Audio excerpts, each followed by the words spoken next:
Hola a todos y todas y bienvenidos a una nueva edición de Alerta Congreso. Como ya es costumbre, en esta oportunidad también estamos con Rodolfo Reina de Observatorio Legal. Hola Rodolfo, ¿cómo estás? Hola David y saludos a todos los epicéntricos.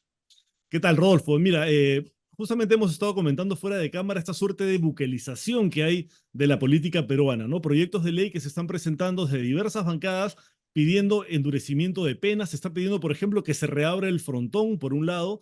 También hay un proyecto de ley para amnistiar a policías y militares que actúen en estado de emergencia y que sean denunciados penalmente. Hay otro proyecto de ley que es el que vamos a analizar hoy y que tiene que ver con los jueces sin rostro, algo que ya hemos tenido en el Perú y que el congresista Juan Burgos de Unidad y Diálogo Parlamentario está planteando reinstaurar en el Perú.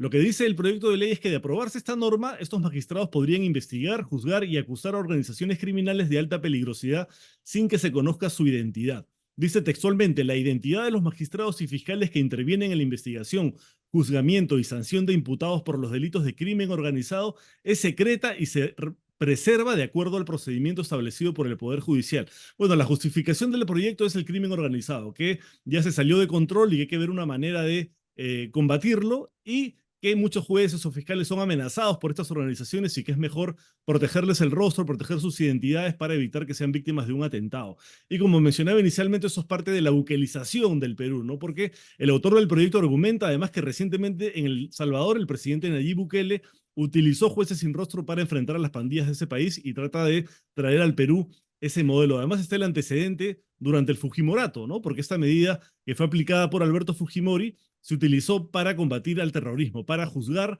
a acusados de terrorismo. Sin embargo, primero el Comité de Derechos Humanos de la ONU y después la Corte Interamericana de Derechos Humanos le ordenaron al Perú suprimir este sistema porque era violatorio del debido proceso. Incluso se tuvo que volver a procesar a muchas personas condenadas por el delito de terrorismo por jueces sin rostro. Cuéntanos qué te ha parecido este proyecto del congresista Juan Burgos de Unidad y Diálogo Parlamentario.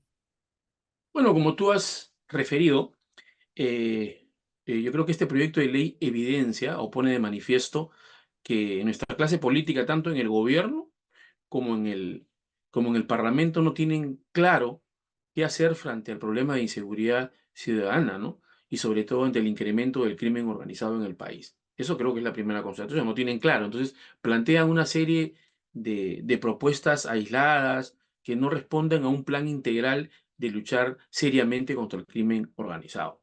Como tú bien has dicho, hay un síndrome de buquelización en el país, ¿no? Y más aún con el reciente resultado electoral que ha tenido el presidente Bukele en El Salvador, ¿no?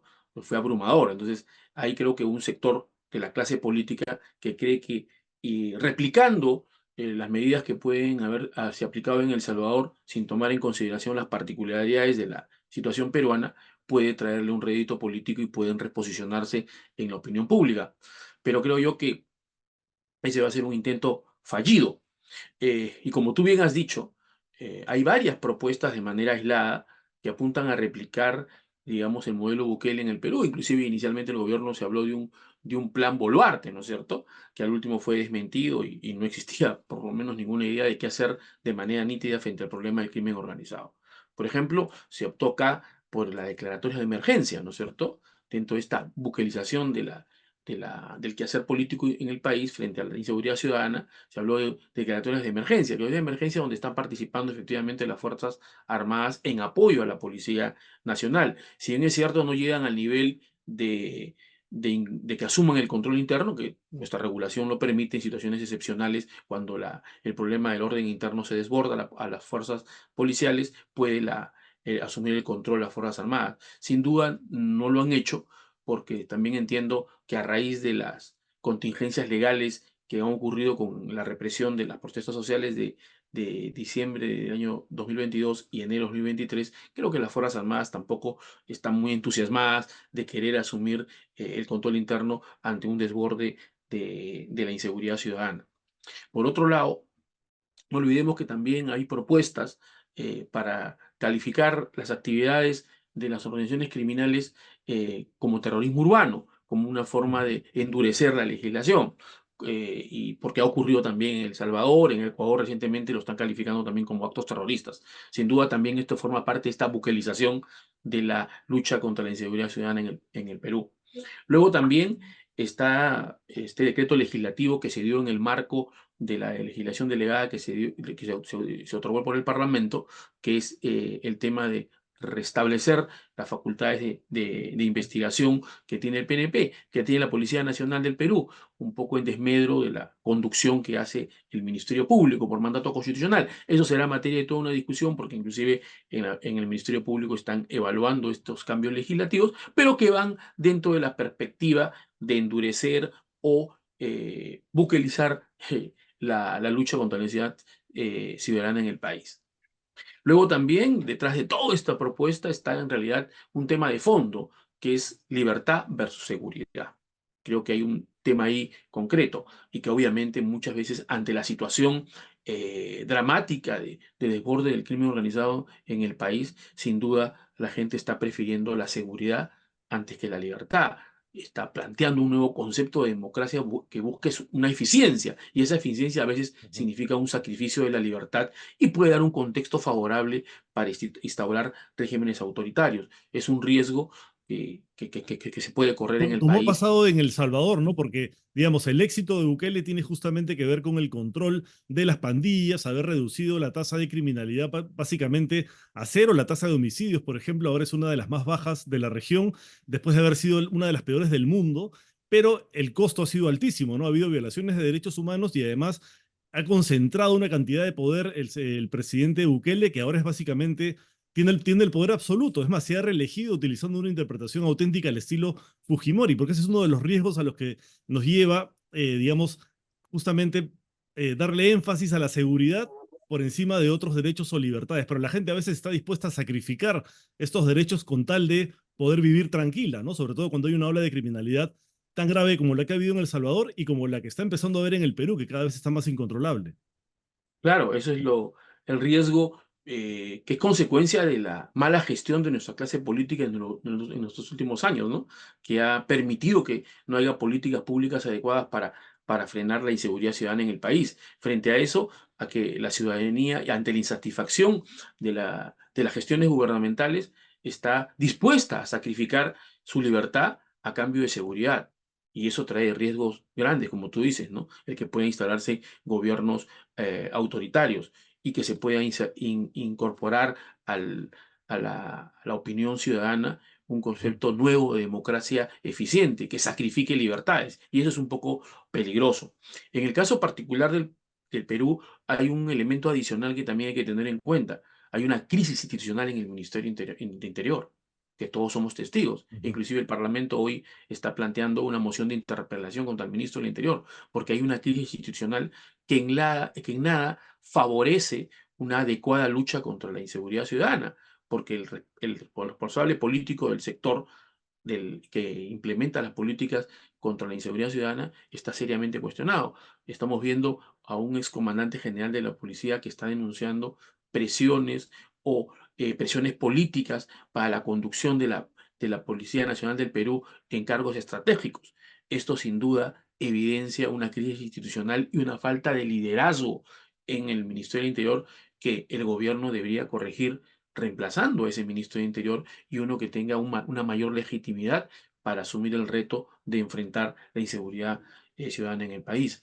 Ahora, ya respecto al tema que nos ocupa, que es el tema de jueces sin rostro, tú más bien en la parte introductoria de la entrevista has señalado una serie de pronunciamientos del Comité de Derechos Humanos de Naciones Unidas, de la Corte Interamericana de Derechos Humanos, del Tribunal Constitucional Peruano, donde se ha cuestionado permanentemente la instauración de jueces sin rostro, porque imposibilita a los sujetos procesales en general el poder discutir la competencia, la independencia, la imparcialidad de los jueces que investigan, jueces que sancionan a las conductas infractoras del derecho penal. Entonces, eso de ahí ha sido seriamente cuestionado. Y como tú muy bien has dicho, ya desde sentencias de la Corte Interamericana de Derechos Humanos, cuestionaron la legislación terrorista, antiterrorista que planteó Alberto Fujimori durante su gestión, donde tenía una de los cuestionamientos eran los jueces sin rostro.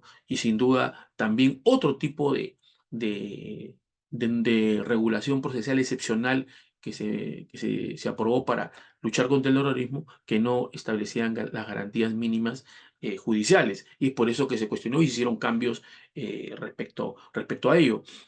A partir justamente de una sentencia de la Corte Interamericana del año 1999 y luego otras sentencias también de la Corte Interamericana que pusieron en tela de juicio o en controversia el tema de estas normas procesales excepcionales para enfrentar el terrorismo. Y luego el Tribunal Constitucional en el 2003 también tuvo un pronunciamiento muy agudo respecto a la normatividad antiterrorista de carácter procesal que se implementó y que de alguna manera también generó un cuestionamiento y que contravenía normas internacionales, etcétera, etcétera. Y luego ha habido una serie de sentencias del Tribunal Constitucional hasta el año 2020 o más, en el cual también se han pronunciado sobre el tema de los jueces sin rostro, de los jueces sin rostro y fiscales sin rostro, Ujú. ¿no? De que no efectiva garantías judiciales mínimas. Por esa razón, se declararon nulos todos los procesos judiciales que se instauraron bajo los jueces sin rostro y bajo esta normativa especial de lucha contra el terrorismo. Y generó la emisión del decreto legislativo 926 que estableció un procedimiento para declarar nulo todos esos procesos penales y que, sin embargo, no se pueda afectar la posibilidad de afectar el proceso en el sentido de permitir la escarcelación de estos terroristas. Entonces, se dio un decreto legislativo que fue inclusive convalidado constitucionalmente. Entonces, en ese sentido, medidas como estas, lo único que nos ponen en riesgo o potenciales contingencias de carácter legal o constitucional respecto que a los procesados de todas esas organizaciones criminales que sean juzgados con jueces sin rostro, investigados por fiscales sin rostro, al último pueda la justicia constitucional declarar nulo todos esos procesos y volvamos a foja cero. Yo creo que el tema de la seguridad de los magistrados, tanto fiscales como jueces, es un tema de carácter policial, de dotar equipos de seguridad que les permitan garantizarles un trabajo adecuado y no la medida fácil de establecer jueces o fiscales sin rostro. Y recordemos que el tema de fondo en el tema de la inseguridad ciudadana, de la exacerbación del crimen organizado, sin duda requiere más bien de recursos económicos, requiere de recursos logísticos, requiere de una potenciación de los aparatos de inteligencia de la policía a fin de detectar y advertir el crimen organizado. Yo creo que todos debemos confiar en el profesionalismo de la policía y no estas medidas un poco aisladas y que más bien representan lo que hemos llamado nosotros en anteriores entrevistas el populismo legislativo del Parlamento, ¿no? Para afrontar problemas serios, ¿no?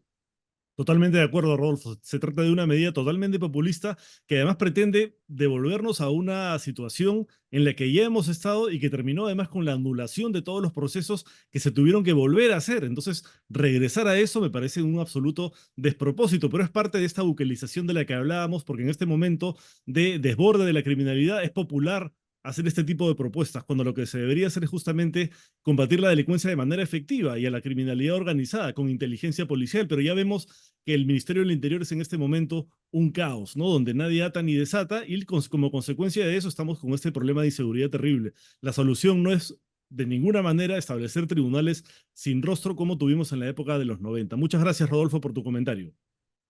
Gracias a ti y siempre a tu disposición. Gracias a todos también por ver el programa. Nos vemos la próxima semana en un nuevo Alerta Congreso. Chao.